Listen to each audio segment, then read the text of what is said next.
শুভ দুপুর সকল বন্ধুকে জানিয়ে আজকে বাড়িতে চলে এসেছি, তাই তাড়াহুড়ো করে আপনাদের সঙ্গে শেয়ার করছি। দেখুন এসে চটপট করে রান্না করেছি। তো এখানে আছে ভাত, লেবু আর লঙ্কা তো আছে গরমে, আর এটা দিয়েছে দিদি, ভেন্ডির চাল করে দিয়েছে দিদি। এখানে পটল আলুর তরকারি বানিয়ে নিয়েছি, আর এটা কাতলা মাছ দিয়েছিল দিদি, আর ভেন্ডি একটা কাতলা মাছ ডিমের তেল ঝাল বানিয়ে নিয়েছি।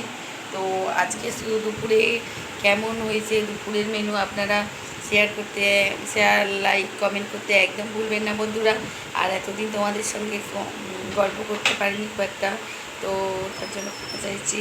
আমাদেরকে যেটুকু পেরেছি দেখিয়েছি। তো বন্ধুরা সকলে ভালো আছে তো?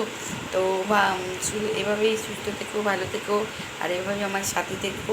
কমেন্ট সেকশানে কমেন্ট করো যে কেমন হচ্ছে আমার রেসিপিগুলো সাজানো। তো আজকের মতো টাটা, বাই, শুভ দুপুর।